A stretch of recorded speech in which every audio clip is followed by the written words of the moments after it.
Are you a fan of the NES classic Star Tropics? Well, check out my new book, The Test of Island Courage, a Star Tropics tribute. This book is a massive tribute to Star Tropics and Star Tropics 2 Zoda's Revenge. It has reviews, character bios, and the entire Star Tropics 1 and 2 story as told by Mike Jones. So if you're a fan of Star Tropics, make sure to get your copy of A Test of Island Courage, a Star Tropics tribute today. Link in the description below.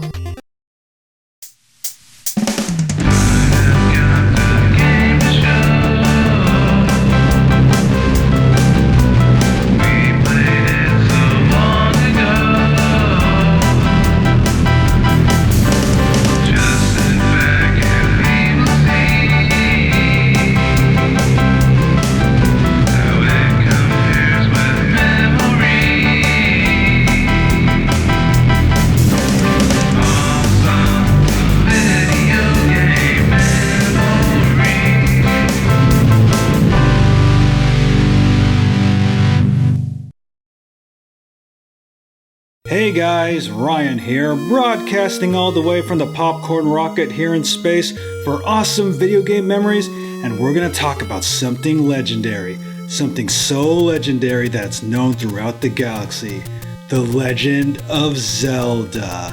And a couple of good friends of mine are gonna be joining me for this journey, so enjoy.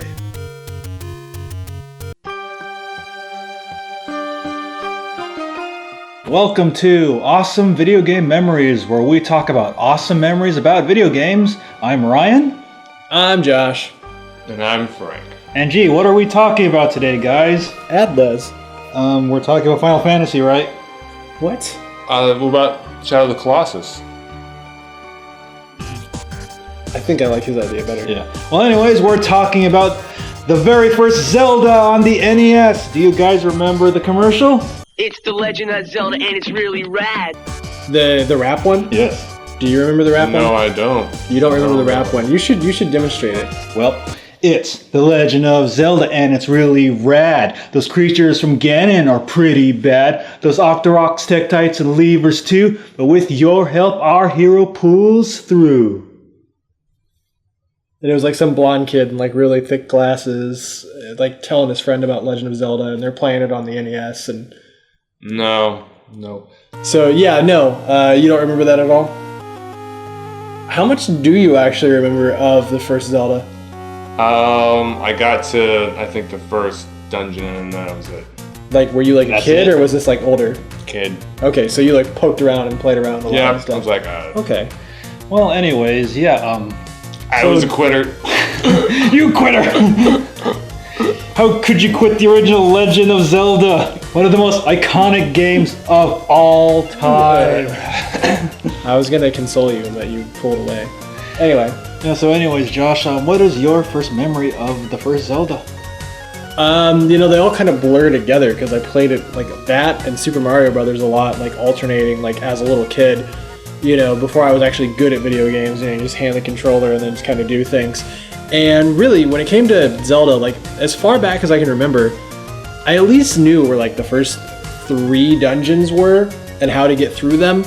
But I spent most of my time just running around killing monsters on the overworld, just kind of like goofing around, like I pretty much do in any like modern open world game. I just kind of run around and do whatever I want. Yeah, I remember my first memory of Zelda. I obviously saw the commercial, but that actually didn't want to make me buy the game. I was like, what kind of game is this about these like 2 kids singing about it?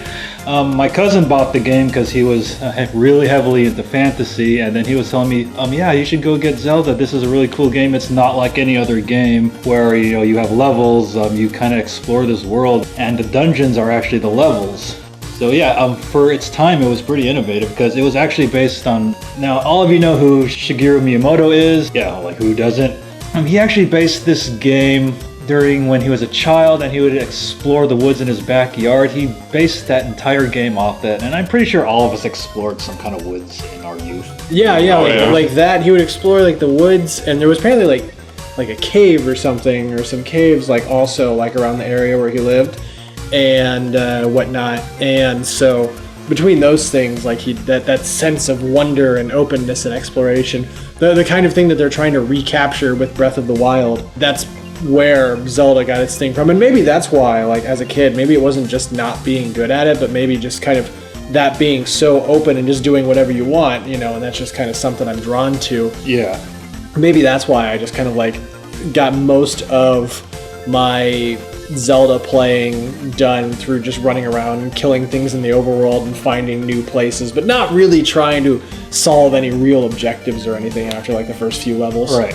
Oh yeah, and also as a kid, like, did you play Zelda with your friends or your relatives? Well, like real life Zelda, like you had like plastic swords and you like dressed up in green shirts pretending you were Link. Not much, because my best friend and I from childhood, Christopher, who does like music for Battle Geek Plus, because there was only one Link and he was always by himself, like we didn't really play Zelda. Instead, we played Super Mario Brothers, like if we were like gonna like pretend to be any video game characters. So, how about you, Frank? Did you play Zelda with your friends? No. Okay, so you were the most normal out of all of us. Apparently. I think as a little kid that would make him the least normal. Like I'm just imagining like Frank like as he is now, but just tinier. like he's like, I'm Tiny Frank. I sit around and do nothing. Hey Frank, we're all playing Zelda. I'm waiting to get old enough to get a job. I'm Tiny Frank. Oh, so like, did you actually own the game as a kid? Yeah, I owned it a couple of times actually, because there was I had it, and then my parents split up. But I was like really young, like I don't even remember that.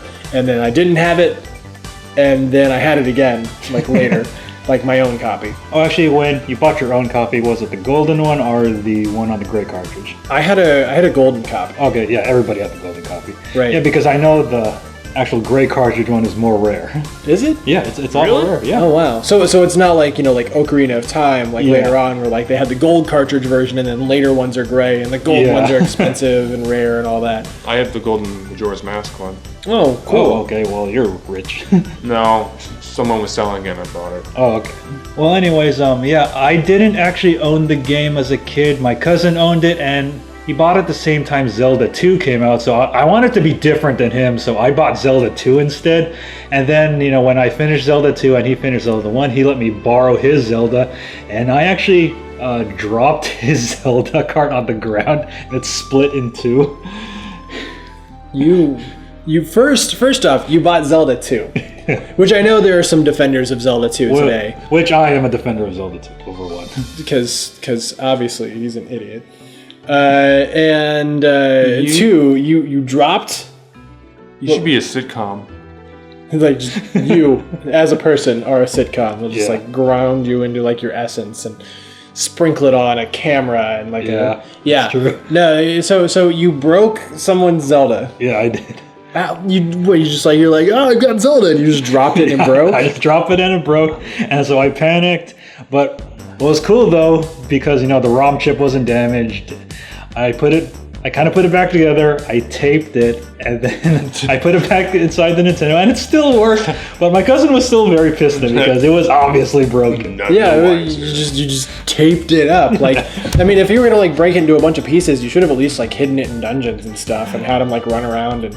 Well, it broke in half. Like one part of the like the front part of the cartridge broke, the back part broke, and like the ROM chip just like came out. Huh. Now I don't know if you remember this. How do you break something like that, Ryan? I was a kid. I was stupid. How did you know? How? I was like, dropped it? You dropped it. Yeah, I was. You know what happens when I drop a Nintendo cartridge? It doesn't break, even from my adult height. How do you do that? He spiked it. He had to spike Did you just like, yeah, football spike? It's like, I love Zelda. Fuck yeah. How? I have no idea. I just dropped it. That's all I remember. I was like in the 3rd grade. Like, did someone try and like feed you Asian food and you were just like, no, and just like spiked it? Is that what happened? Maybe. I don't remember. I don't know. But yeah, speaking of remembering and memories and member berries and all that stuff. So when you broke that cartridge, now I know some early NES games actually had like the Famicom game and then like an adapter to make it 72 pin. Was Zelda just like one like straight 72 pin cart? Yeah, it was just one. Okay, yeah, I figured it as wasn't much. Gyromite and it wasn't Stack Up. Right. I figured there weren't many games that did that, but there were some, like more than you would think. So I would think though, with like the cartridge, it had like a battery and all that stuff, that it would be, its own, ROM chip, rather than kind of being finagled together. And Yeah, put but in a cartridge. the good news is, the cartridge actually did survive up until I sold it like in 2005. Nice. I think my mom might still have my Zelda cartridge. I don't think she's had like any reason to like try and get rid of my Nintendo stuff or anything like that. So I think my Zelda cartridge is still safe and sound at my mom's house somewhere. Okay, good. Collecting dust, becoming a treasure, that sort of thing. Just as long as you don't drop it like I did. Well, in your case, like spike it from like 3 feet off the ground or however tall you were then. Right. Like that's like Frank's right. Like those cartridges, like they do not break easily. I don't know what happened there. That's crazy. So I know what. Lying to us. No, I dropped it. That's all there was to it. so Dropped it. so that music, Oh god. that Zelda music, Iconic title music. right? Like you could just kind of like hear it right now. Like if you think about it hard enough, like you can think about it. And it like kicks in with the percussion and everything, and then and that's something that like that is like the Zelda theme, like through and through. Like I don't know, like even though like you didn't play it much as a kid, like that NES Zelda title screen music, like does that bring back any sort of nostalgia for you? No, only the Ocarina of Time one, and Link's Awakening does that something. Okay, so you at least got like the Link's Awakening like overworld theme. Yeah. So that's kind of got similar, but you don't have like that mysterious like the waterfall, and then like And it then it turns goes dark, yeah. and then like it starts and it does like that English story on black, and then tells you all the items and stuff like that. And it then tells you to see the manual for details. Yes. See manual for details. Yeah, hearing that song transports me back to the late 80s playing it with my cousin. I mean, that's how iconic that theme is. It makes me time travel. Right? Like I'm surprised they don't use that theme more in like more Zeldas and stuff like that. Like I was surprised not to hear it that much in Ocarina of Time. Like it was just kind of like you turn on Ocarina of Time and it's got that other like whistling like ocarina kind of theme going on, and I'm just like, what's this? And like I'm running around in the overworld and it's like, what's this? I mean, of course, like you go to like Kakariko and it's got the Kakariko song and all this stuff, but Kakariko wasn't even a thing yet in the original Zelda. But yeah, like original Zelda though, like you can, that theme, like it's like the opposite of like NES Ghostbusters in terms of just listening to that same song over and over again. NES Ghostbusters theme, like it's just kind of like, okay, after a while. Yeah. Where like Zelda, you're just kind of like, you're playing for like 7 hours and like still you're just hearing that Zelda theme, and it is not, you do not get tired of it. Yep, even after 30 years, I'm still not tired of it. Right? So yeah, when you started playing Zelda, like, did you find the gameplay to be overly difficult or overly easy? I mean, I suppose like as a kid, the idea of, if you wanted me to actually go through and get through like all 9 dungeons and all that stuff, if someone like assigned me to do that, it would probably be at the age I was playing it the most. That would probably be like really difficult for me. I'd probably like get bored and want to do something else. Right. But if you were just like, here, sit down and just experience Zelda however you want to, then yeah, no, it wasn't like actually like an overly difficult game at all. Like it wasn't that hard to stay alive and go find fairies when your life gets low and all that stuff, and run around and do things and not get hit by rocks and all that stuff. It had the appropriate level of challenge for just running around the overworld, just doing whatever you want to do. Yeah, because I remember, even without guides back in the day, like I didn't have Nintendo Power back in the day, and it was still pretty easy to solve stuff in this game. It wasn't too difficult to beat a lot of dungeons until I got to level 4, where those likes eat your shield. Then I also remember having trouble on level 6 with the wizards, and then level 8 with those Dark Nut Knights just walking all over the place, and then level 9 was pretty crazy.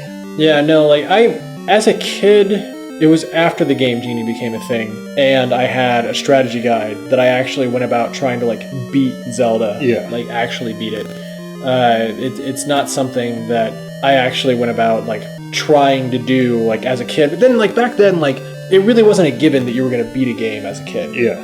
Like, it's like, oh, you've beaten that game? Like, that's crazy. I haven't done that. Like, have you beaten any games? That was something that, like, before, say, like, the N64 and, like, PlayStation era, like, you didn't just beat games all the time.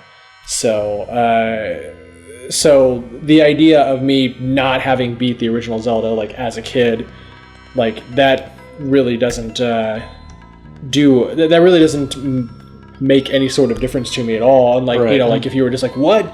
You picked up Ocarina of Time and you didn't beat it? Like that's just not a thing. I don't know. Did you ever play more Zelda like as an adult or anything like that? Any of the original? No. Okay, like so you're just like one and done, first level, not even ever gonna play it again. No, I didn't even beat the first level. I was just actually wandering around, and then I accidentally.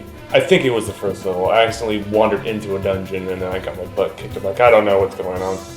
So you just stopped. Like you were just like, no. It wasn't my game anyway, so I was like, no, I'm not gonna play this. I'm gonna play Mario Brothers. Okay, so you didn't even own it. Like No. you were just okay. So like it was going into that dungeon was the thing that made you go away from Zelda. As opposed to like me, where I was just running around outside, just doing whatever until like I got bored, or Ryan, who's all like, "I'm actually gonna try and beat it because I'm Ryan and that's what I do."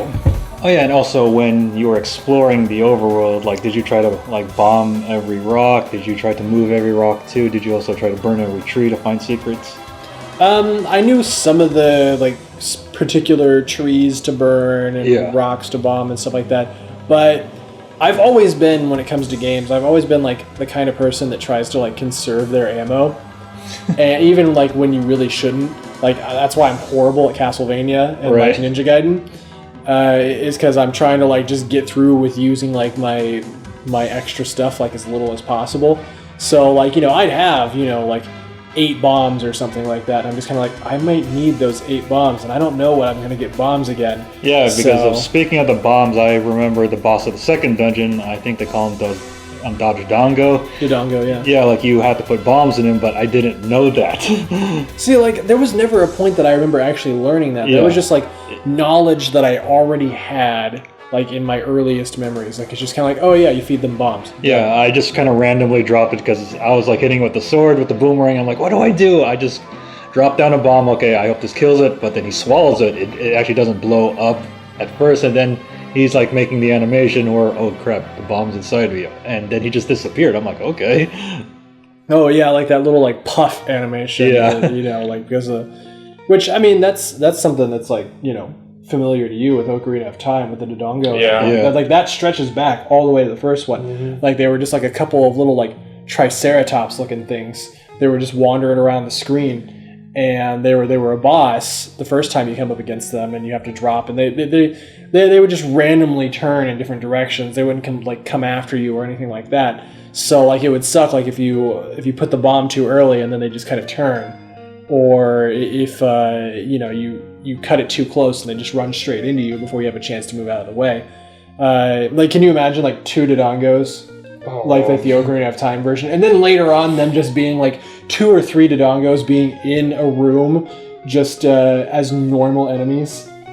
Like that's kind of what Dodongos were like in the first one. Yeah, and you don't have those plants that give you unlimited bombs. If you ran out of bombs, you had to grind them in another room. Oh, kids these days have it so much easier. So actually, no. Like speaking of it being easier, like my favorite way to play it now is actually on the 3DS. Yeah, me too. Because you can just save like whenever you want. You just make a save state. So like I could just sit there and like, man, I kind of still suck at level 9, and you just kind of like save every time you go into a different room. Yeah, that's what I did. So yeah. Yeah, also I remember. Also about level 9, I remember me and my cousin found it before we beat all the dungeons. So that old man was blocking the way. So like we tried to kill the old man for a couple of hours, and then and then the fire attacks you. Oh yeah. I remember like if you would like attack the old man, like the fire pits on either side, like they start like, you know, chucking fireballs at you and stuff like that. Yeah. Which is really crazy because like if you go like to any other cave where there's like a couple of fire pits and the dude in the middle and you walk up and you try and attack him or whatever, like the sword has like no effect. Yeah. But like the old men like in the dungeons, specifically the level 9 dungeon, I don't know if it was anywhere else, I can't remember. But if you like walked up and like you hit him with your sword, then like just he would start like attacking you and like trying to run you off. And that was pretty crazy. I wonder why like they, for that specific one, they decided to do that. Maybe they figured that like people would like get frustrated and try and like just kill the guy, so they wanted to actually like have like an effect for that part. Although at the beginning of the game, like remember the old man that says it's dangerous to go alone, take this, and you raise your sword and kill him? Well, you don't exactly kill him, but it looks like you do. You know, I never really thought of it that way. Like a lot of people kept saying like, yeah, you killed an old man at the beginning of the game. I had never heard that one. Like that's strange. neither. Like your friends are weird, man. Yeah. Like it was just kind of like no, like it's just a video game thing. He just kind of goes away. Yeah, like my friends also like they constantly debated me when you fight Ganon at the end, like whether it takes 1 or 2 silver arrows to beat him. Like they always said it takes 2, but I counted it just takes 1. Well, I'm glad you can count halfway to 2. Yeah. And now, As a kid. now we know whether or not it's 1 or 2.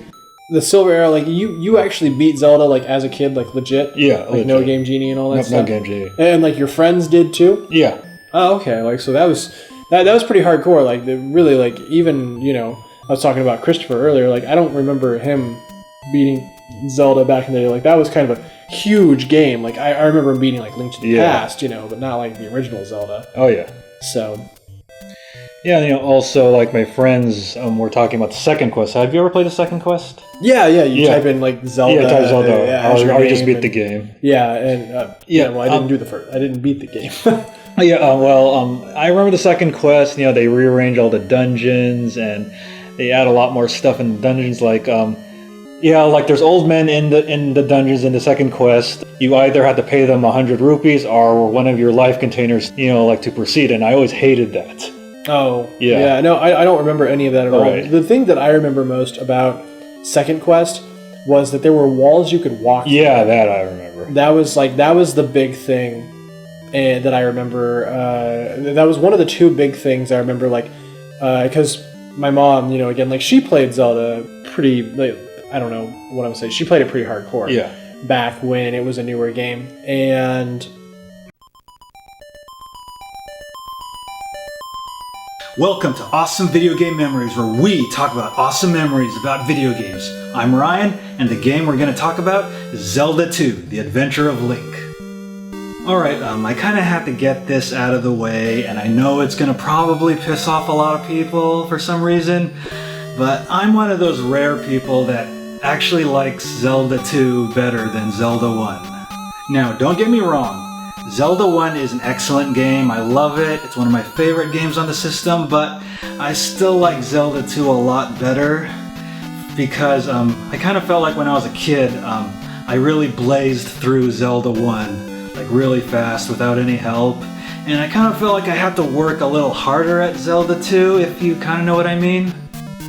Yeah, like first off, probably the biggest thing that kind of stumped me in Zelda 2 was when I was able to beat the first 2 palaces quite easily, but then I could not get to the 3rd palace because I didn't know where to find that guy in the forest. I think his name was Bagu, and because the hints were very vague, they didn't really tell you like where to go or what to do, and so I kind of found that Bagu guy just randomly walking through any forest I can find, and I was really, really, really thrilled to finally find him.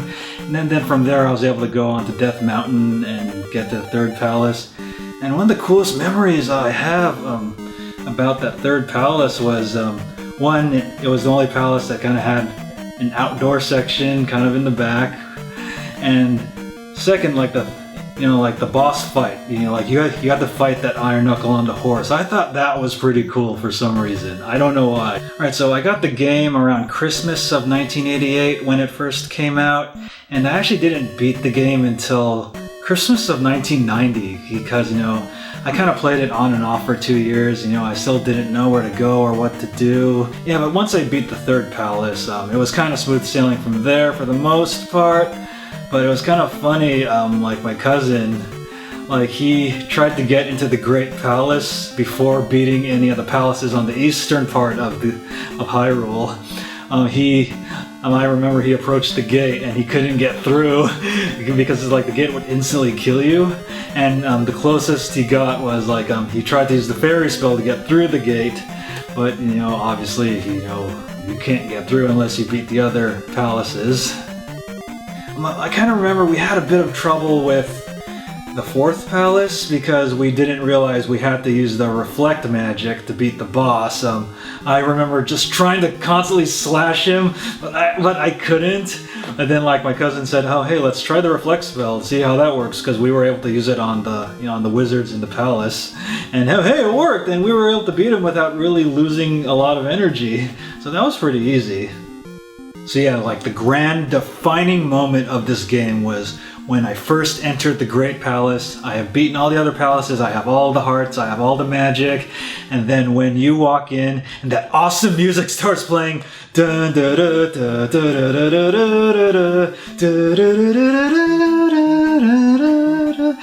and then like you go inside and like it's so easy to get lost in there. Like the place is like freaking huge, and I didn't really know where to go at first. And so it took me a couple of weeks to finally figure out where to go there. And I remember the first time I fought Thunderbird, I actually could not beat it. And it was so difficult to beat because I was trying to be cautious. But I realized the best way to beat it was just to be aggressive while trying to avoid the fireballs. So like rather than try to dodge it most of the time, like I just kept jumping up in the middle of it and just slashing until it died, and then finally beating it. Right, so yeah, Dark Link at the end.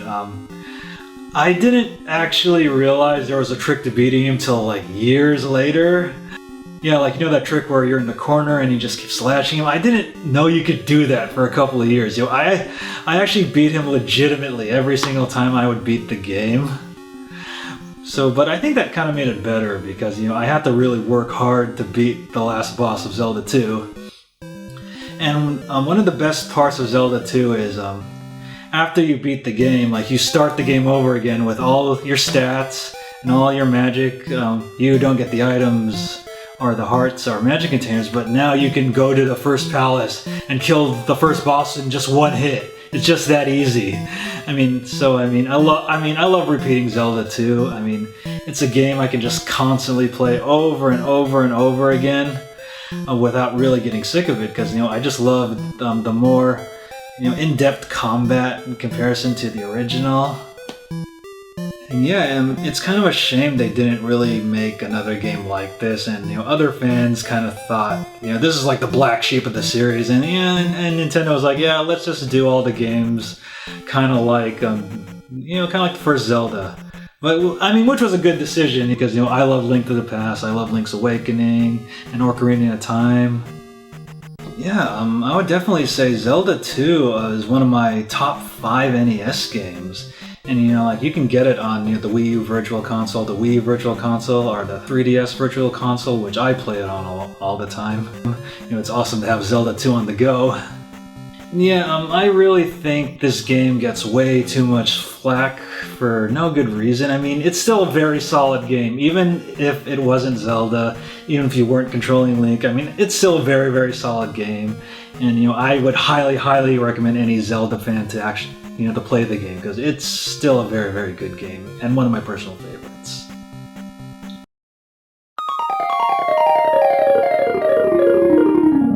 Welcome to Awesome Video Game Memories, where we talk about awesome memories about video games. I'm Ryan, and the game we're going to talk about today is Legend of Zelda: A Link to the Past. So, A Link to the Past is my personal favorite Zelda game of all time, and there are so many things I could talk about. But don't worry, I'm not going to take up all your time. So sorry, Ocarina of Time, you're a great game, but I still like Link to the Past a lot better. So I remember back in 1992, I was reading about this game in certain magazines like Game Players, Nintendo Power, and I was like, I want this game. I really, really want this game. Because growing up back when the Super Nintendo was new, you got to see a lot of games make the big jump from the NES to Super NES, like Super Mario World, Castlevania, Ghosts and Goblins, and now Zelda. And Zelda looked amazing. And the sad thing is, I wouldn't have my Super Nintendo until December of '92, and this game came out in April of '92, and I was like, I just want to have a Super Nintendo so bad. So I got my Super Nintendo in December of 1992, a little bit after Christmas, because I begged my parents, because that's what kids always do. So the first game I bought for my Super Nintendo was Street Fighter 2, and my cousin, when he bought his Super Nintendo, he bought Link to the Past as his first game. So when me and my cousin got bored of our respective first Super Nintendo games, I let him borrow Street Fighter 2, and he let me borrow Link to the Past, and it was the exchange of a lifetime. Not only did he get obsessed with Street Fighter 2, I got super mega obsessed with Link to the Past. Now, the first thing I distinctly remember about this game was the instruction manual. Now, the Zelda games have really, really good stories, but mostly only contained in the instruction manual. And this instruction manual was like mentioning, like, there was, the Golden Land, and there's a Triforce, and then there's Ganondorf Dragmire, who eventually becomes Ganon. And it led to the possibility that Ganon had a human form, which we wouldn't really see till Ocarina of Time, but I wanted to see Ganon's human form, like, so bad, although I had to wait a couple of years for it. And there's also the Legend of the Seven Sages that sealed away Ganon in the Golden Land. I was like, wow, this story is like, whoa. And the thing is, this story took place like thousands of years before Zelda 1. Yeah, and yes, for all the hardcore Zelda fans, yes, there is a chronological timeline of Zelda games. They all fit into the timeline. I definitely recommend watching the angry video game nerds chronologically confused about the Zelda timeline. It might help make a little more sense. But yes, this game does take place before Zelda 1 and 2. So Link to the Past was one of the Super Nintendo games that really, really benefited from the big jump from the NES to the Super NES. Yeah, I remember letting the title screen play and seeing that fucking awesome story prologue with the really awesome music. Yep, you get to see the legend of the Seven Sages who sealed away the power of the Golden Land, which became the Dark World. And Princess Zelda's time is drawing near. Wow. And just like any good Zelda game, the music in this game is really, really fucking incredible, like I mentioned before. And I love that dark tune that plays in Hyrule Castle. And I especially love the overworld theme. The overworld theme is basically a remix of the NES one, but it definitely sounds Super NES-fied. And what made this game a lot easier to control compared to the NES versions was you could walk in 8 directions. I remember the first Zelda, I'm having a bit of trouble moving around sometimes, especially when you're in danger, because you can only move in 4 directions on the NES, but this time you can move in 8 directions. Especially once you get the Pegasus boots, this game gets a lot faster. And if you thought the Zelda games on the NES had a lot of secrets, Link to the Past has a crap ton of secrets. I mean, I remember my first playthrough through the game, I couldn't even get all the heart takes. I was actually missing I think 3 or 4. Well, even though there are a ton of secrets in this game, a lot of them aren't that difficult to decipher. I mostly beat this game without a guide, but I do remember having a lot of trouble trying to get the heart container from that place in the Dark World where you have to dig for it. You have to play this mini game and you get a shovel and you have to dig for it and it's in a random place. Every single time I played the game, I fucking hated that part. So I didn't really find the game super challenging. I mean, the first 3 dungeons in the Light World were pretty decent Zelda fare, but then the challenge really started going up when you hit the Dark World. And I thought one of the craziest dungeons was the Skull Woods, man. The Skull Woods scared the shit out of me when I was a kid. And I remember the dungeon in the Thieves' Town where you had to find Blind, who is the leader of the bandits, but she's like a monster. And you had to escort her, but I didn't know at the time that she actually was going to be the boss until I was like, what the fuck do I do? And then I went in that room with the light, and I was like, holy shit, she's the boss. I didn't even know that. My 11-year-old mind was just blown away by that fact. Although it is kind of funny, I remember reading in a magazine that you can use the net to deflect Agenheim's magic back at him, and that's how I beat him the first time. Yeah, but overall, the dungeons in the Dark World were definitely tough. I remember having a little problem with the Ice Dungeon, and I also remember Misery Mire. Yeah, Misery Mire was pretty crazy from what I remember. But Turtle Rock I didn't find as difficult as Misery Mire, and then Ganon's Tower, I remember I could never find the compass in that place. I think I found it once, but mostly when I replay through the game, I don't really go for the compass. I just kind of go and beat the dungeon.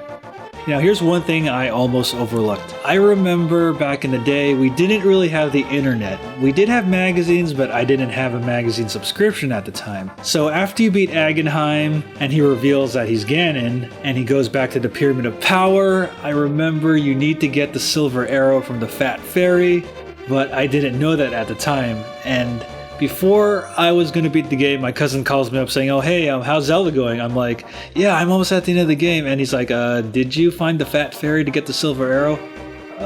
What Fat Fairy? "Oh, yeah, you have to go back to where your house is in the Dark World, and you have to buy this Mega Bomb." So yeah, I went there, I bought the big Mega Bomb, which is pretty useless because it doesn't kill anything, but you have to bomb that room in the Pyramid of Power. Then you meet the Fat Fairy, and then you get the silver arrow to beat Ganon. So it kind of makes me wonder how many kids overlooked that when they first played this game. Because back then, there was no internet and all we had were magazines. So what if some kids did not read any magazines or they did not have any friends to help them beat the game? Did they just fight Ganon without the silver arrow and lose? And so I remember Ganon wasn't super tough. He was definitely a lot tougher than he was on the NES version. But the problem is you can fall in the pit and have to fight Ganon all over again. And I fell in the pit a lot when I first fought Ganon, and it sucked. And a lot of the times it wasn't even my fault, because when you hit Ganon with the sword, you kind of reel back, and I've actually hit him and I've reeled back into the pit like a moron. Yeah, so about the ending, it would have been really cool to see what the Golden Land looked like. And also I remember, those kids on the mountain in the Dark World, the dinosaur kid that was kicking the ball kid, and now that they're back in the Light World, my cousin was like, "Dude, they still look stupid. They still look like they're the monsters from the Dark World." Yeah, it was kind of funny too. I beat this game so many times, I actually tried going into the Dark World without getting the Moon Pearl, and I was like Bunny Link back down in the Pyramid of Power, and then Sahasrara says, "You have to go back and get the Moon Pearl." Yeah, so I remember when I beat this game, I saved about 66 times. Back then it was considered how many games you played, and I was always wondering, okay, how can I get that lower?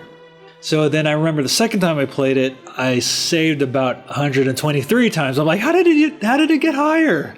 And then I finally figured out, oh wait, it's how many times you save the game. So that's what it means by games played. Yeah, like literally every time you turn on the game and play it. So there was one time I played the game completely non-stop for about 3 hours because I memorized this game like the back of my hand, and I finally beat it, and I had 0 games. 0 games, I finally did it!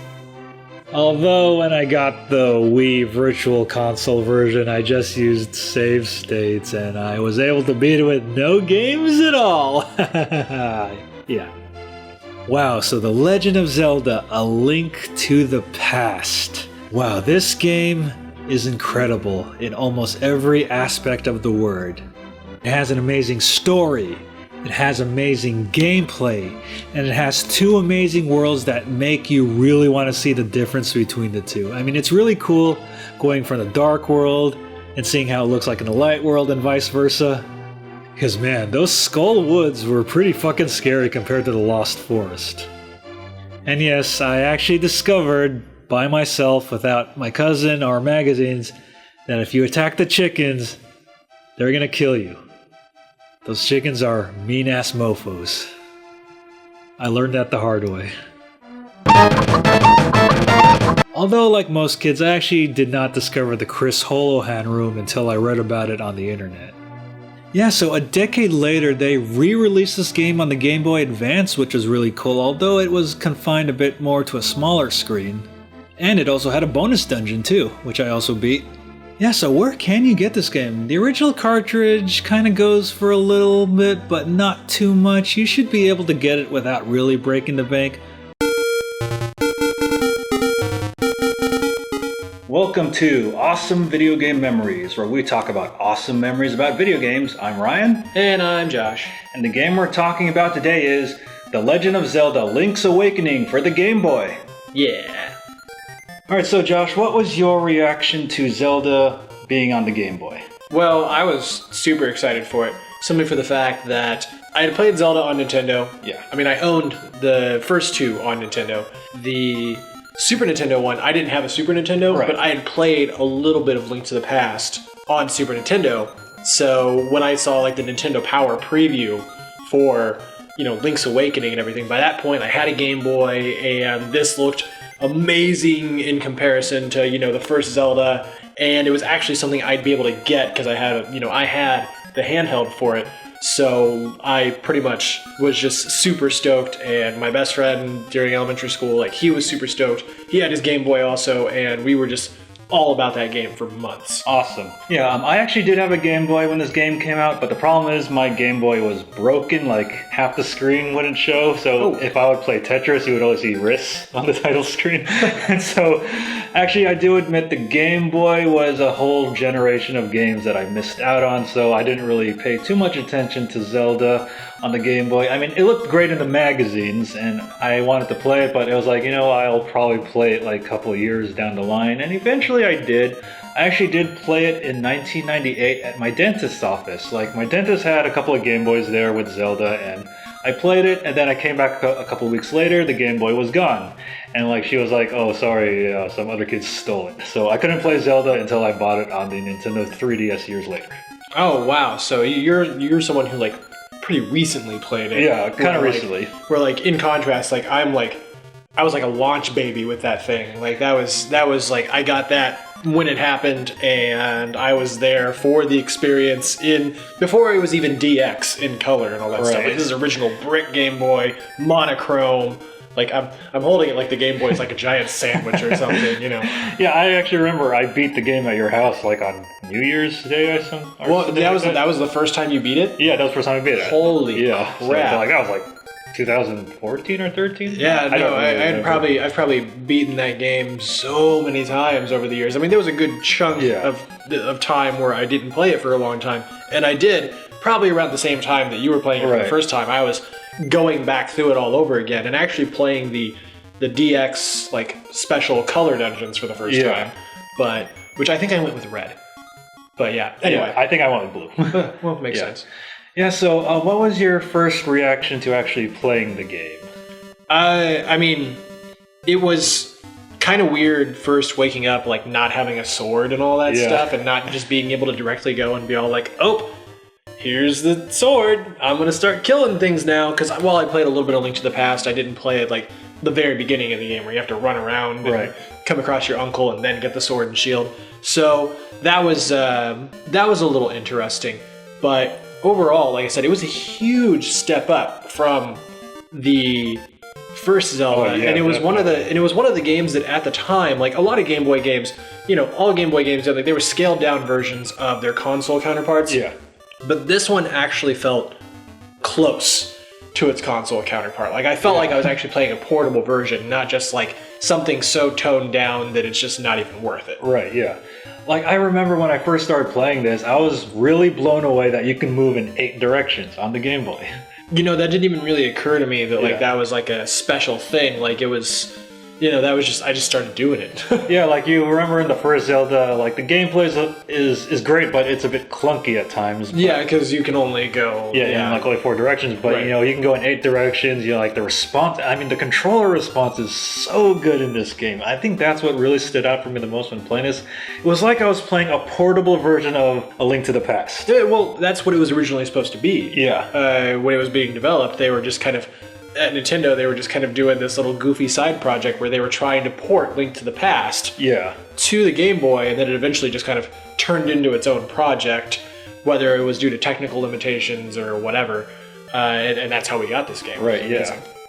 And also, what I did feel about the world map structure, it felt a lot more blocked off. Like you couldn't explore areas like right at the start of the game. Like you had to get this one item to get to this one other place. Like it felt kind of restricted in a way. Did you feel that way about it? I didn't feel that way at the time because I was just so engrossed in what was going on that I mean I can see it now the way you're asking about everything and explaining it. I'm like, oh yeah, I can totally see what you're talking about. But at the time, like it did not feel blocked off to me at all. It felt, you know, vibrant and alive, and I don't want to say colorful because it was on the Game Boy. Yeah. But you know, it was one of those games where it was way more open than anything else I had on the Game Boy. Maybe not necessarily compared to like the first Zelda where you just go wherever the hell you wanted, but it was definitely more like exploratory than say Kirby's Dream Land, which was my first Game Boy game. Yeah, and it is actually pretty cool that there is a Chain Chomp in this game from Mario, like Bow Wow the Chain Chomp. You remember Bow Wow? Oh yeah, there was a lot of little cameos from different games and whatnot that popped into this one. There was like little Spike Guys and Chain Chomp, and there's another one we'll talk about later. But yeah, Chain Chomp, I remember when I first saw him, because he's supposed to be an enemy, you know. Yeah. He was actually sort of scary, and until you got him. Yeah, I remember. And then you know, after you rescue him and you got him, and it was just amazing. It was just amazing having him around. So because you just walk along and he just eat enemies, and you know, there's actually like ways you can actually glitch the game now to keep Chain Chomp throughout your entire like speed run or whatever. Yeah, that's awesome. So you definitely like look those up on YouTube or Twitch or whatever sometime. Yeah. Yeah, and I actually really enjoyed the item variety in this game. Like, you know, you got the Pegasus boots, you got the boomerangs and the bow and arrows, but there's like this boot that lets Link jump. It was actually a feather. Oh, feather, the Rock's feather. Okay, yeah. That was the first item you got in the game, and it was specifically so that you could jump over gaps and stuff like that, both overhead and in like the little areas where you're, you know, like the basement areas where you're side scrolling. Yeah, side scrolling. And you could just jump. There wasn't like jumping like what they implemented in Ocarina of Time, where it was just kind of automatic at different little gaps and stuff. Like this was like you just jump and do whatever, and it was pretty rad. Yeah, press A to jump. Like there was even like floating hearts and stuff you could jump and get, you know, for your life and everything. Yeah, I thought that was a pretty unique mechanic of the game. I remember last summer with Breath of the Wild, when footage for that started coming out, someone put like, for the first time ever, you know, random mute village boy can finally jump after, you know, 20-something years. I'm all like, you forgot Link to the Past, you motherfucker. Yeah, exactly. So, yeah, not Link to the Past, but Link's Awakening. Like, nah, you forgot Link's Awakening, motherfucker, you know, that sort of thing. Yeah. So, but yeah, the item variety was pretty cool. The other thing that was pretty cool about it was the fact that your A and B, like, you didn't have, like, sword was A all the time. Oh yeah. Like you could actually switch out items and whatnot. You didn't even have to use the sword if you didn't want to. You could put like you know, like the fire rod and the shield or the Rock's feather or the Pegasus boots or whatever, and switch them out however you want to like suit your own play style. And that's something that was extremely just unheard of at the time, and still even today, like you can't do that anymore because there's so many buttons on the controller that, you know, the sword's always mapped to something in like modern Zelda games now. But yeah, like we only had like 2 buttons basically. Yeah, but 2 buttons that could just do everything. Yeah, that's pretty cool. Yeah, so like the dungeons. I remember the dungeons of this game, like they're on the same par as you know, like the first game and also A Link to the Past. I do remember there was a dungeon in Link's Awakening that's a lot like Turtle Rock at the, you know, like kind of closer to the end of Link to the Past. Oh yeah. There was Turtle Rock there. There was also there was also like the giant like caterpillar boss thing like that. It was kind of like an easier version of him in like the first level of Link's Awakening. There was a lot of, like I said, it started out as trying to be A Link to the Past. Yeah. Like the map is even like sort of similar with like the big castle in the middle and all that stuff. But you know, it just kind of evolved into its own thing over time. Oh yeah, definitely. So, but yeah, those dungeons, they were pretty cool. I remember having trouble getting through level 8 as a kid. Oh really? And my best friend at the time, who I mentioned earlier, you know, as a kid, like he actually had to help me through it. Like he was a couple years older than me and he was better at games and everything. And so he actually had to help me through that. But since then I've defeated it on my own. Sweet. But yeah, but yeah, those dungeons were definitely a lot more complicated than, say, original Zelda, which is what I jumped from to, you know, to Link's Awakening, so that's probably might have been why I had some trouble. Yeah, like I also remember, like you mentioned before, those basement parts where you're actually like side-scrolling. Yeah. Like 2D side-scrolling, and like those Goombas down in the dungeons. Yeah. like So the we were talking about, cameos. cameos and everything. Yeah, the Goombas were down there. Like, I thought that was like a really neat little touch. They had Goombas and they had, the chain chomp and all that stuff. Yeah, you can actually kill the Goombas with your sword. You could kill them with your sword, or you could jump on them and squish them like you're in Mario. And that's not something you would see again until Mario Maker, when they started like releasing like the different skins for Mario and whatnot, including like the Link skin. And now, like, what was your reaction kind of closer to the end of the game when you realized this was not a real world? This was a dream world. We had to wake up the Windfish to get out of the dream world. I was really invested in the world and the characters at this point. When they dropped that, like, partway through the game, you go in that little 2-room sort of thing and you read that thing and it's all like the world is a dream and all this stuff, and when you wake up the Windfish, the people and the island and everything are going to disappear forever, and I'm like, what? Yeah, I legitimately felt sad about that. I felt emotional towards that. And I did too. Yeah, and I played it pretty recently, like 2013 or so, and I still felt really emotional towards it. I mean, like, I wasn't really as like moved by it like this last time around, as I've played it so many times, but that I still remember when I read that, the feeling I had the first time that I read that and was just kind of like, holy crap, like, do I actually want to like complete this thing and leave? Like, I'm totally like effectively just destroying the lives and civilization of this whole island of people just so I can leave. Like, I felt kind of selfish. Yeah, I know. So... Yeah, so like the final boss, I actually admit as a kid I was thinking, I think Ganon's gonna appear as the final boss, but this did not have Ganon in it. No, it had like the Nightmare dude, and he did take the form of Agnem, and he did take the form of Ganon. Yeah, that was a good throwback. Throughout the fight and everything, which, considering it's supposed to be like a dream thing and all that stuff, like the idea of like some of these bosses Link's fighting and then, Nightmare actually being like stuff Link's run into before and everything, like maybe they're like projections of like Link's own experiences or something, like that was pretty cool.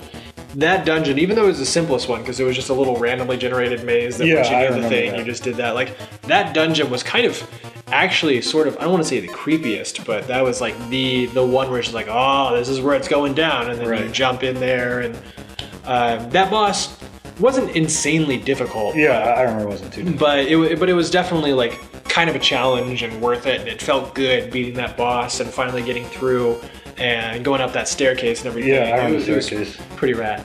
And you did play the extra DX content, right? Yeah, the DX content, I played that when I got the 3DS port of it. Yeah, maybe on the eShop. That's when I did that for the first time. I played the color dungeons, and I saw like the new version of what happens when you beat the game with like no deaths and all that stuff. Right. I assume, and you said that was the version that you beat, right? Yeah, that was the only version I've beaten. Okay, did you play the original, like on the original Game Boy, like at the dentist office, or did you? Yeah, that was the one I played. So you've got like a little bit of a difference there. Yeah. You said you went with blue? Yeah, I went with blue. Yeah, I'm pretty sure I went with red. I think I was getting like the defense acorns more often anyway. Right. So I was just like, well, I'm gonna bump up my offense then, since I don't get those pieces of power so often. So what did you like most about the DX content? I mean, like, did you like the camera stuff? Like, I didn't really do any of the camera stuff, or was it like the color that you liked the most, or like what was it that, compared to the original one that you played a little bit? Like, was there anything that really stood out to you? Well, I obviously like the color, obviously, and I also got the longer ending, I think. The one where the one that shows like Marin at the end and all that stuff, Yeah. There was they did something similar to that in the original one also, but like it was like her sprite like oh really? Okay. Like you see her actual face in it. Yeah, but like this one, like you actually get like some art for it, like you do like with Link, like when he wakes up and all that stuff. Yeah. Okay. So that was something that they kind of redid and made better, and that was pretty rad. Yeah, so Zelda Link's Awakening on Game Boy, like I was kind of concerned that a Zelda game without Zelda or Ganon or the Triforce even was, wasn't going to be good as the originals, but this was a really, really, really good game. Like one of the best in the series I've played.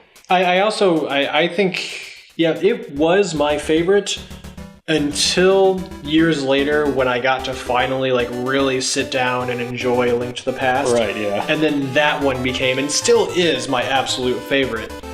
Out of all the Zelda games, maybe that one, pretty much all the Link to the Past style ones are my favorite ones. Yeah. Link to the Past, Link's Awakening, Link Between Worlds. You know, of course you gotta throw a bone for Ocarina, and Wind Waker and stuff like that. Like, those are cool too. But those are probably my top 3. I was hyped from the beginning. I had no worries. This looked amazing. It looked better than anything else that had ever come out on Game Boy. Like, I'm looking at like Super Mario Land, Link's Awakening. Yeah. You know, like there's like I had no worries whatsoever that this was gonna be some like crappy, impossible to beat, version of Zelda or anything like that.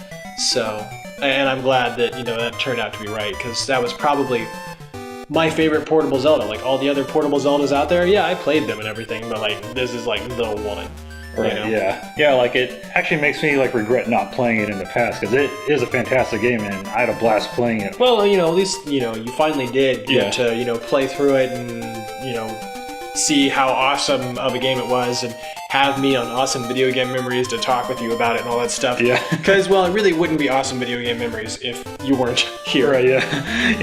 I don't have the childhood nostalgia towards this game like you do, but yeah, it is a fantastic game. And if I did play it as a kid, yeah, I would definitely probably say a lot of the same things that you did. Well, you would be right. Yeah. Well, anyways, you can get this game on the Virtual Console on the 3DS and the new 3DS. And yes, and that wraps up our episode of Awesome Video Game Memories about Zelda Link's Awakening on the Game Boy.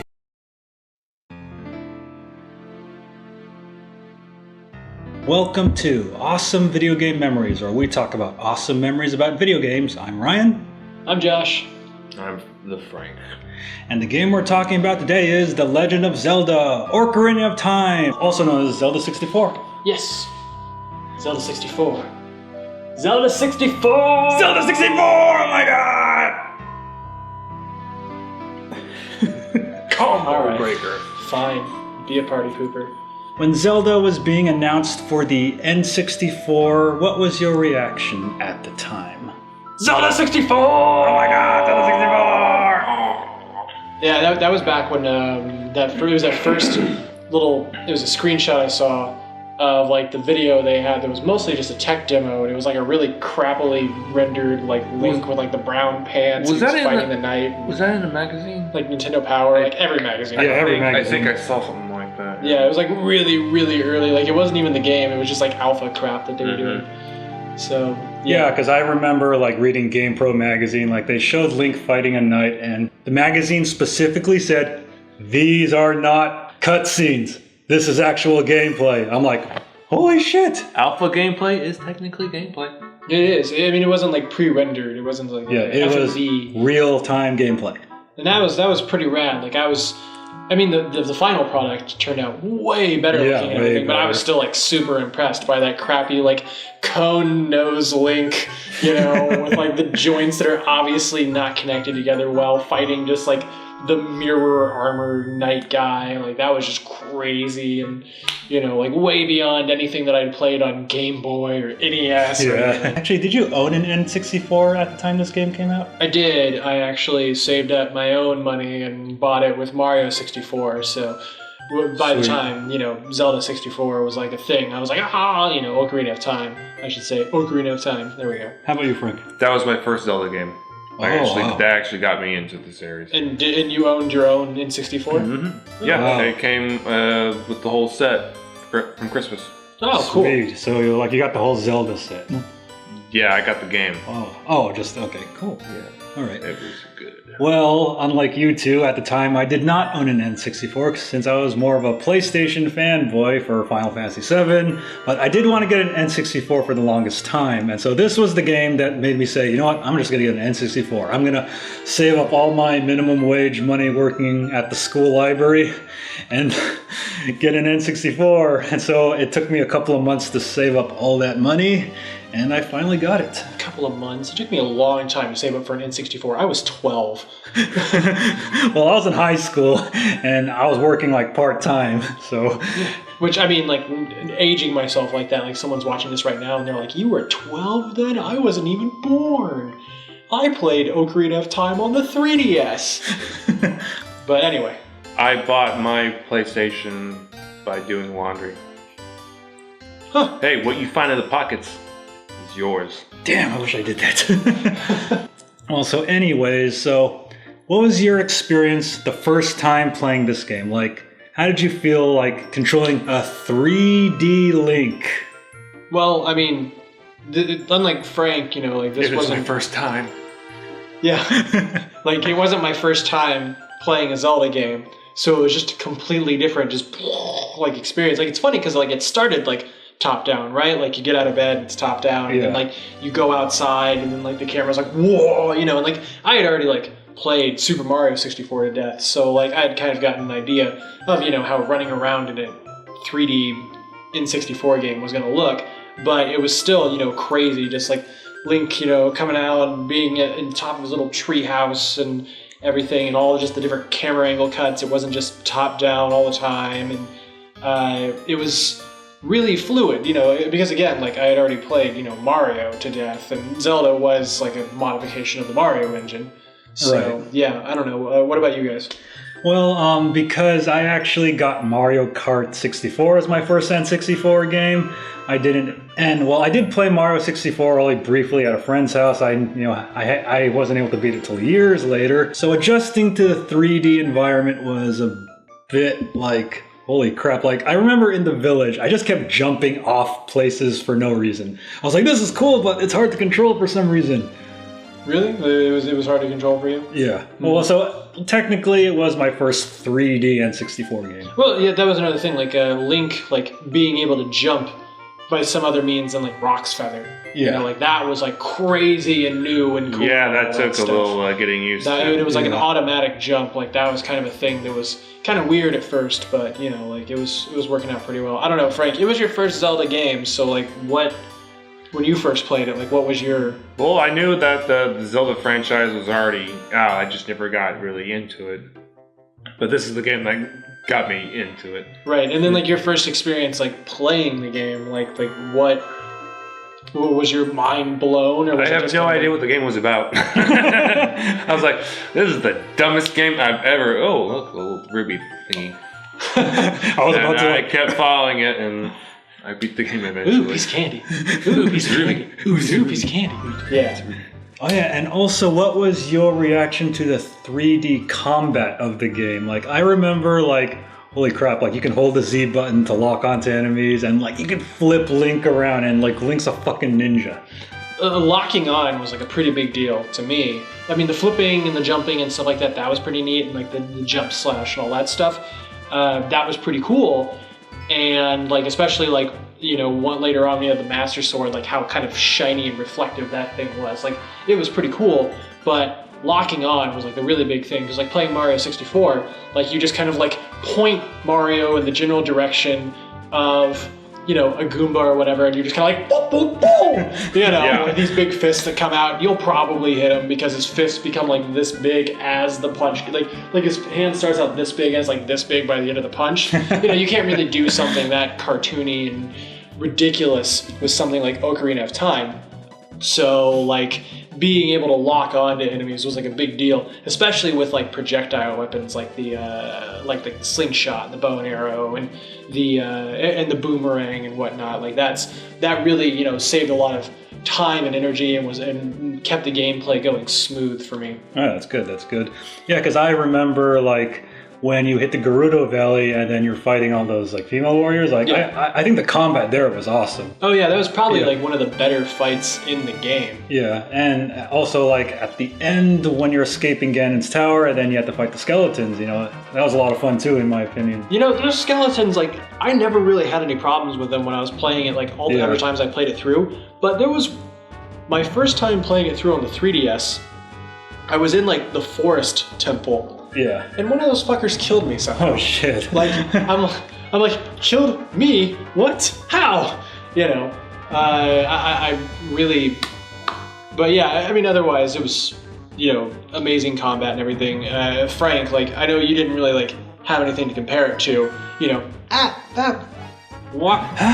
Yeah. Like Yeah. that's like old Zelda combat. It's like bop bop. Well, Like I played Mario at first, so I didn't know about the Z-Lock thing. So I died 3 times in a row to a boss, and I got so frustrated I stood up and I yelled, "Impossible."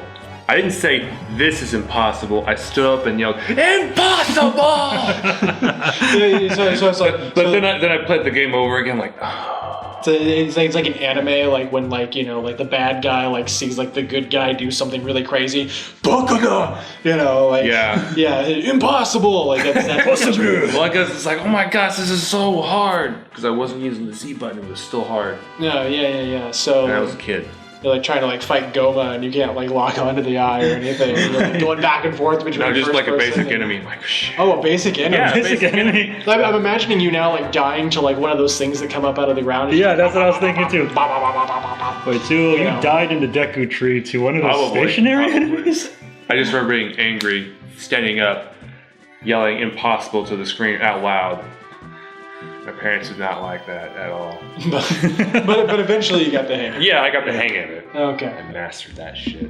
So I know this is your first Zelda game, Frank, but for me and Josh, what was your reaction to seeing Ganon's human form as Ganondorf? Because I remember in Zelda Link to the Past, they made a big deal of Ganon's human form, but you never see it. But then finally revealing him in Ocarina of Time was a huge deal to me. I was like, holy crap, he looks even more badass than I imagined him. I mean, it would have been cooler if it was like a surprise, but this was sort of billed as being all like, this is the first Zelda game in the timeline, because this was like before Skyward Sword, right?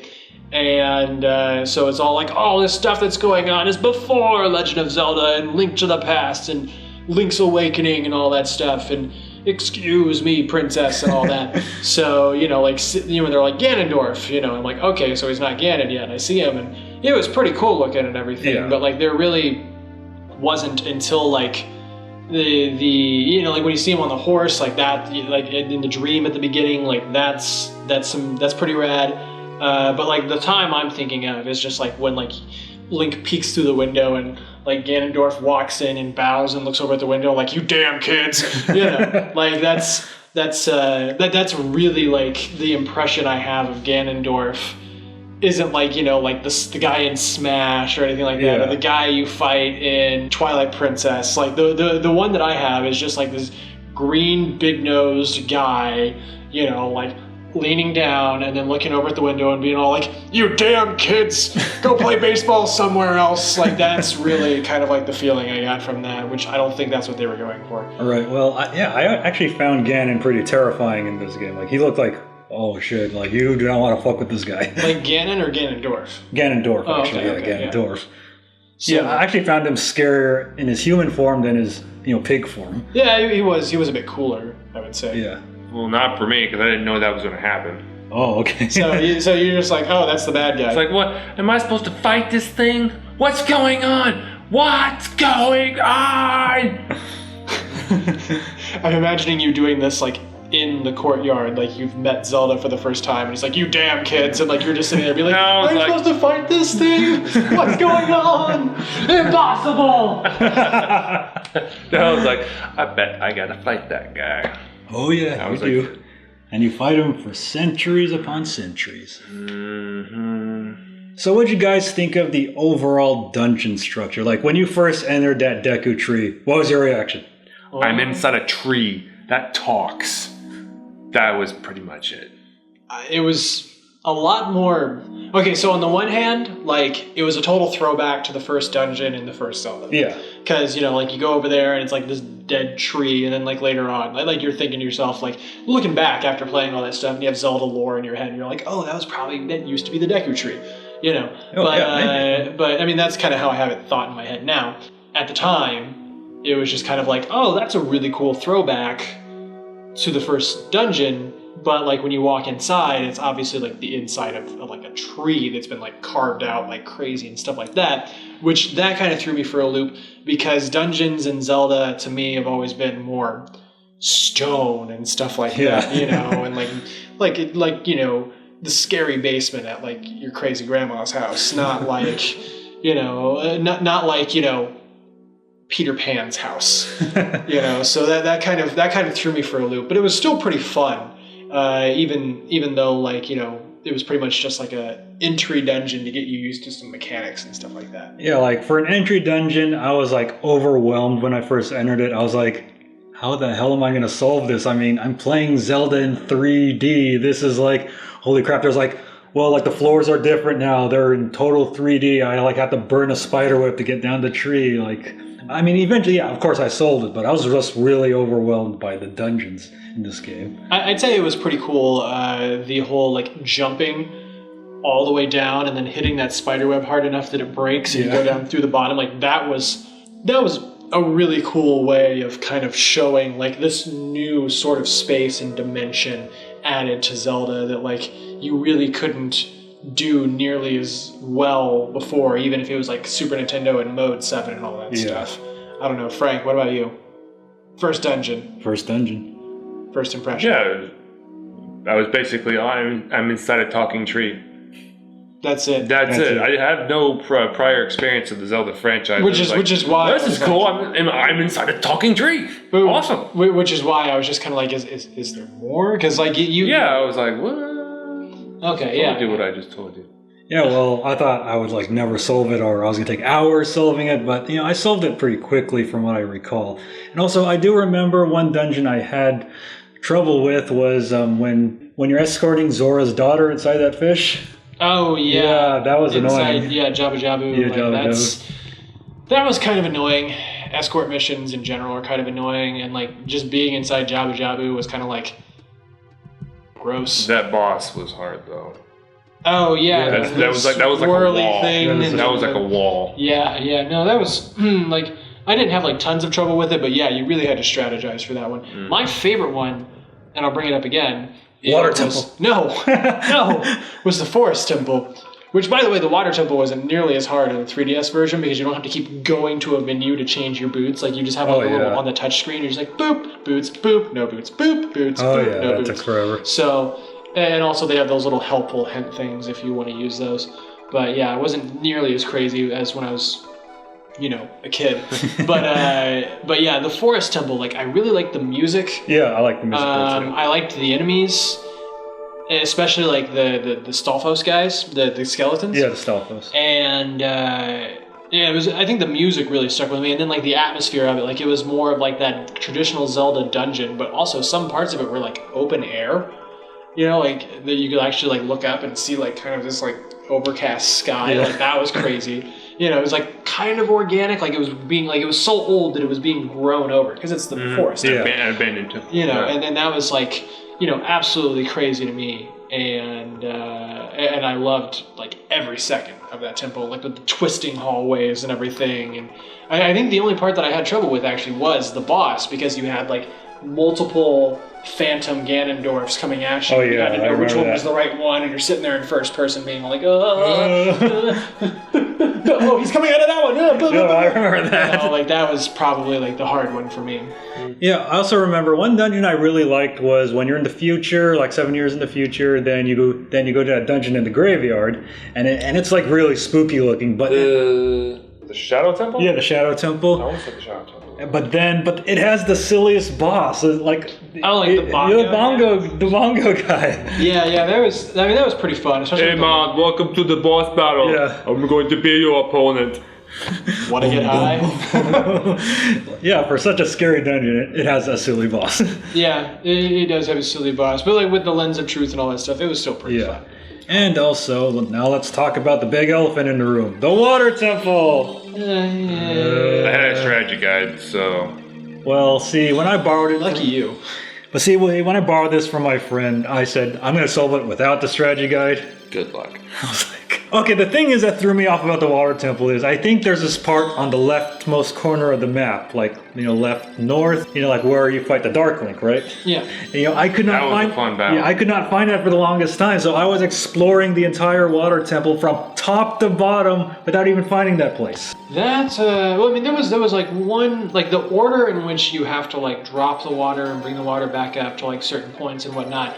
Even in my latest playthrough, which it had been quite a while since I played it, the the part where you have to bring it all the way back up to the top again, like that part, I kind of got like stuck there a little bit, you know, even though it was a lot easier than before, but still, like even now, like even though like I kind of remember that, and I can probably go through it again, I'm still just like, the water temple's annoying, stupid clam enemies and stupid spiky ball rolling at you enemies and stuff like that. It's all stupid. Hey, Dark Link. The rest of this, what's that? A tentacle monster? Ew. You know. So that's it's still just kind of any other water-based level anywhere. Like people are all like, water level in Ninja Turtles is so hard. And it's all like, no, Water Temple, Ocarina of Time. It is hard. That's hard. That's hard. So like you can get done with disarming those bombs in like under a couple minutes, you know, and move on to the turtle van. Yeah. But yeah, anyway. So before you beat the game, like, did you know that you had to get the Big Goron sword?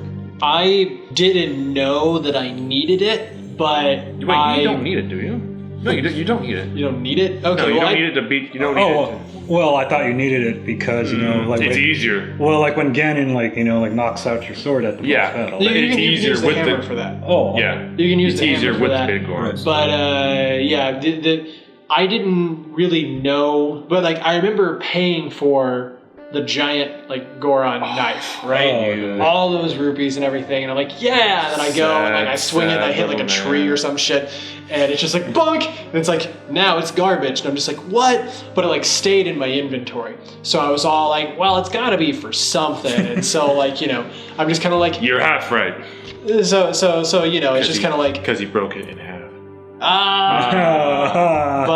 but yeah, like, you know, and I just went around like showing it to like different Gorons and stuff, and it's all like, this is garbage, and someone's like, oh hey, yeah, I can repair that, something. I don't remember all the stuff you had to do, but it was pretty cool once you finally got like the actual big Goron sword that doesn't break.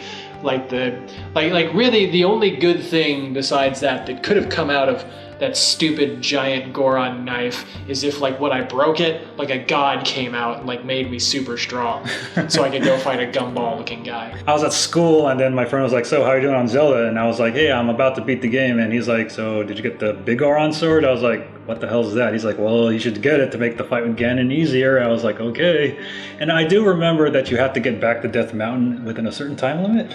Yes. Yeah. You have, when you like start a certain part of the quest, you have to get from point A to point B within time limit, and it doesn't stop there. You have to go back and forth. I think the hardest part was turning in the mushroom to the witch at the town with lots of chickens. Yeah, now I'm starting to remember. Yeah, because there was all that time limit crap. Yeah, you have to grab it, like jump off, and absolutely.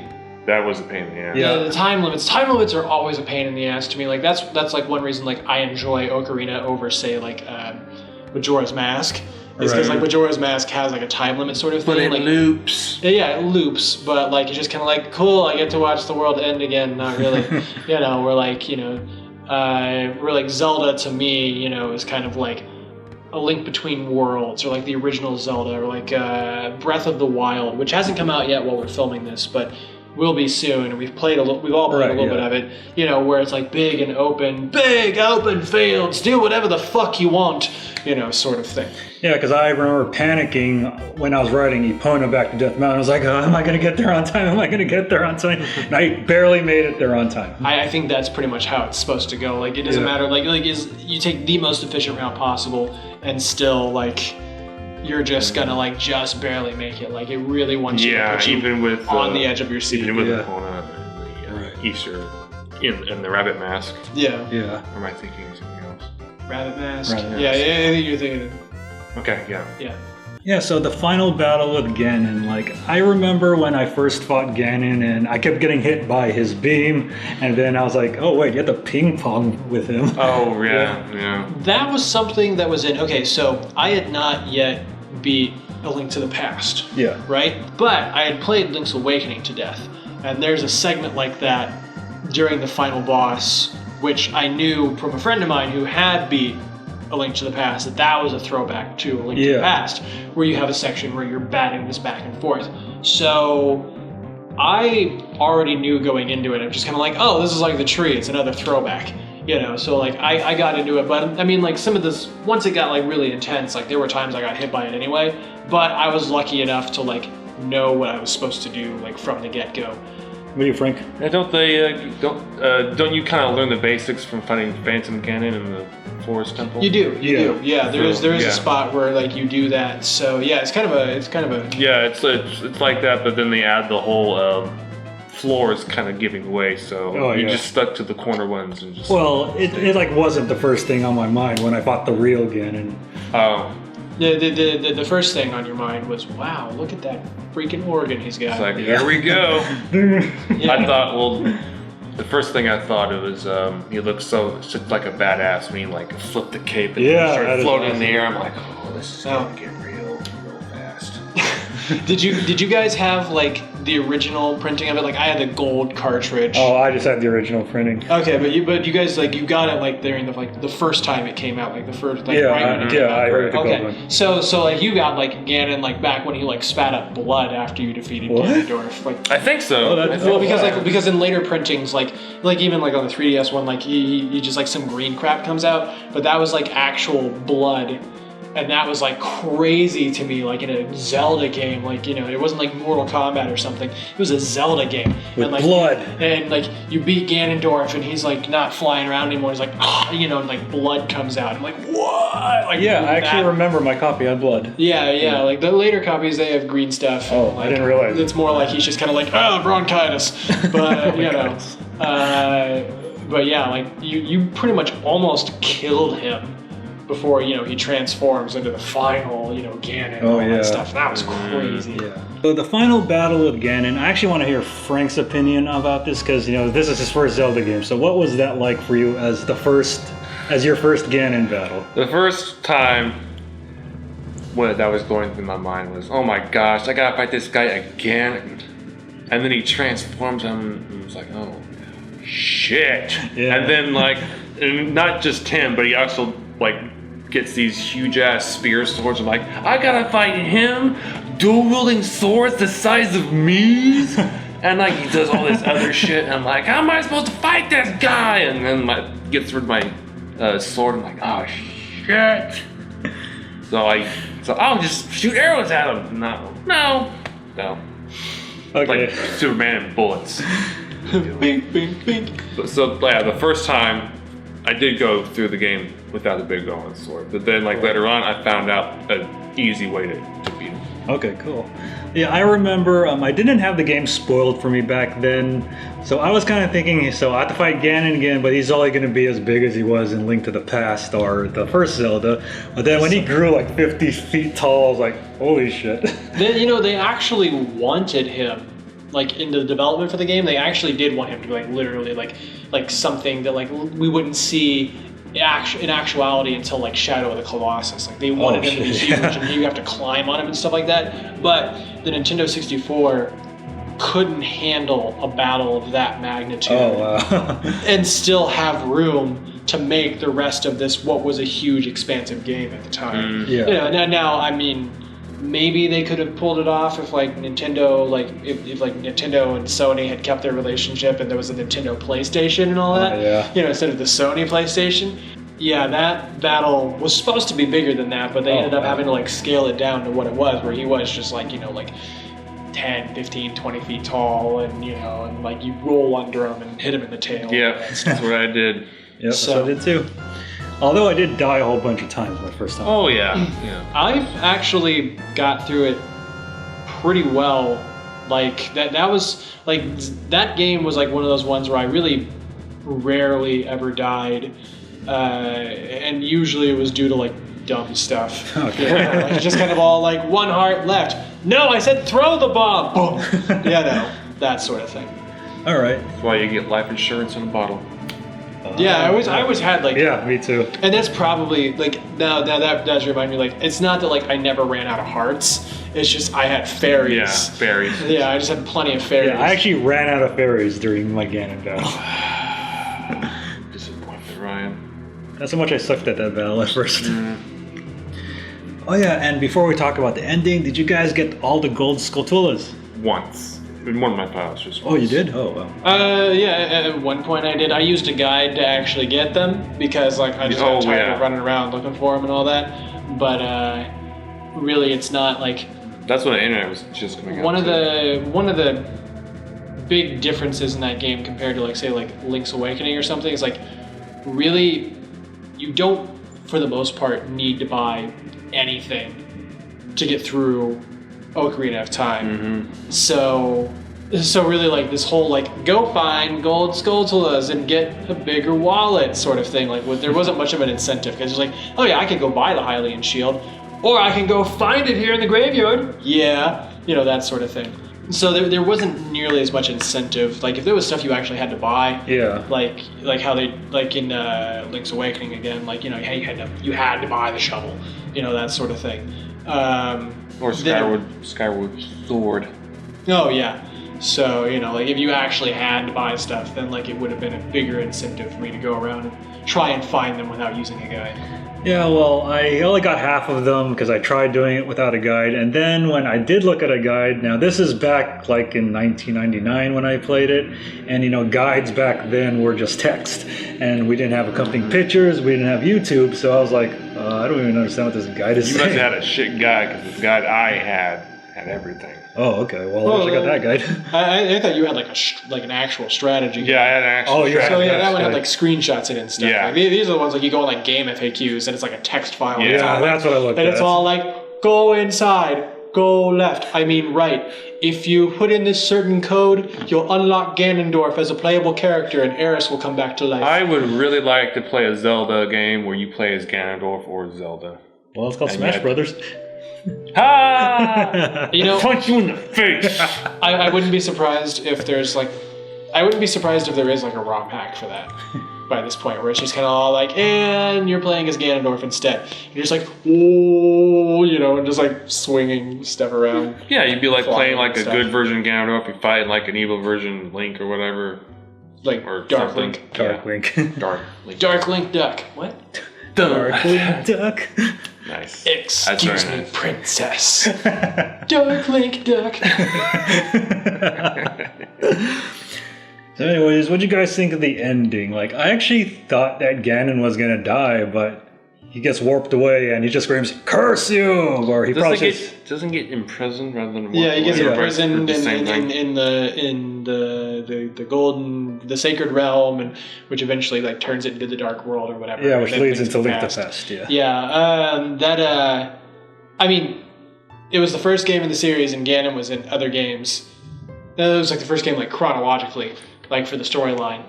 And Ganon is in other games, so I was just kind of like, oh, so like he's obviously not going to like die, but like I'm going to have to defeat him. So like when they did lock him away, I'm like, okay, cool, that makes sense. Canon is restored. Not that Zelda timelines really make any sense anymore. Right, They're like Dragon Ball timelines, but Yeah, I actually did feel kind of sad, at when the credits are over, then you see that still frame of, Kid Zelda and Kid Link just staring at each other, and then it goes to gray, or, yellow. Oh, yeah. The sepia tone. Yeah, sepia tone. I felt a bit sad after that. I really wasn't sad, because like I could still go back into the world and run around and do whatever I wanted. Like it was pretty cool. Like the concept was pretty neat to me at the time, the idea of like, okay, so in the, like I got the idea that like, okay, here in grown-up Link time, like you defeat Ganon, you send him back, and then like at the end of the game, like Link ends up running up to Zelda and being all like, and then it cuts there, and you just pretty much assume it's all like, okay, cool, so he went back to Zelda to be all like, yo, all this stuff's gonna happen, hear me out, and therefore like stopping him before any of that stuff ever happened, which I think that's like when like the internet exploded with the idea of like 2 timelines for Zelda and all that stuff. And also, what do you guys think of Navi? During certain parts of the game where like she wants you to go do a certain thing to like continue the quest or whatever, like I'm just kind of like running around just trying to, I don't know, find rupees or whatever, or dumb stuff like that, and she's like, hey, listen, go see the Zora guys, because go. and you're like, shut up, and then like you're running around some more. She's like, hey, go do that, because that's how the game, you know, it's just kind of like that was like really dumb. But like they kind of eased off on that as you got further into the game, and more trusted you to continue onward and understand like how to, you know, make your own way and through Hyrule. And so when it got to about that point in the game, like it really didn't matter anymore. It was just kind of like, oh yeah, you're here, and when I lock onto things, you're over there. Cool. Thanks for helping me out. All right, so now final thoughts. So, like, where do you place Zelda Ocarina of Time on your favorite Zelda games? Like, you know, my favorite Zelda game is A Link to the Past, and then I would probably have to say Ocarina of Time is second. A Link to the Past is my favorite. Link's Awakening is probably my second favorite. Either that or A Link Between Worlds. Pretty much, A Link to the Past is definitely first, and then second and third kind of interchangeable depending on my mood. Link's Awakening, Link Between Worlds, just all that Link to the Past timeline stuff. And then probably Ocarina probably falls down there, like in like number 4 or something like that. I would have to say Ocarina of Time would be my favorite one, because it's the only game I've played the shit out of in the Zelda franchise. Following that would be Skyward Sword. Well, you actually completed that one. Yeah. Like I was just like, I wasn't a big fan of Twilight Princess. Yeah, me neither. You know, Twilight Princess, I liked Twilight Princess a whole lot. Okay. So like that, like Ocarina, like I think there's like nostalgia there keeping it higher than Twilight Princess, but Twilight Princess is a pretty good one. Of course, everything's probably going to get shifted down a notch when Breath of the Wild comes out, but you know, maybe. or at least, you know, like the number 2 through 5 are probably going to get shifted. It's like, you know, Wind Waker also. Wind Waker's a really good one too, and it's aged really well. It took a while for me to like Wind Waker, but that's something for another. But yeah, I would say Ocarina of Time is in the top 5. Yeah. You know, I don't know if it could be number 4, it could be number 5, but it's definitely not the top 3. All right, cool.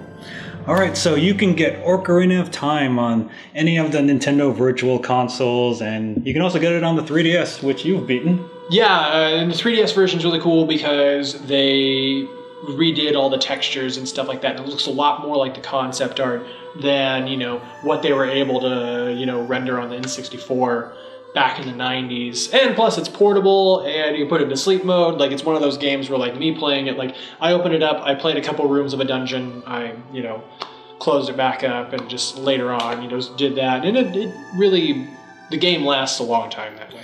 Well, I would consider picking up since it's a lot cheaper now, but I just don't want to go to the Water Temple again. Yeah, use a guide. There you go. All right, so that wraps up this episode of Awesome Video Game Memories about Zelda Ocarina of Time.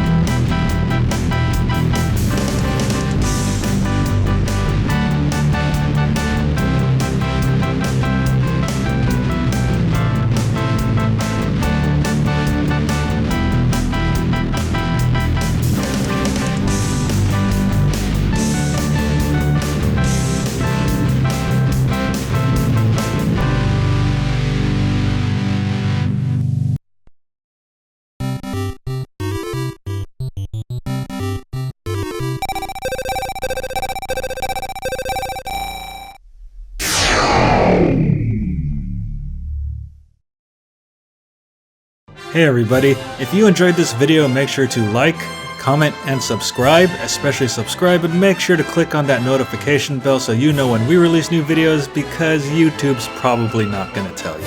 And if you want to see me play games live, make sure to follow me at twitch.tv/BattleGeekPlus, and if you have a Twitch Prime account, make sure to subscribe so you can get awesome perks like subscriber badges and much more. And if you want to support us, make sure to support us on patreon.com/Ryan Molina, because every dollar helps me bring you a better show. And also make sure to follow me on Twitter at @RyanMolina and at BattleGeekPlus.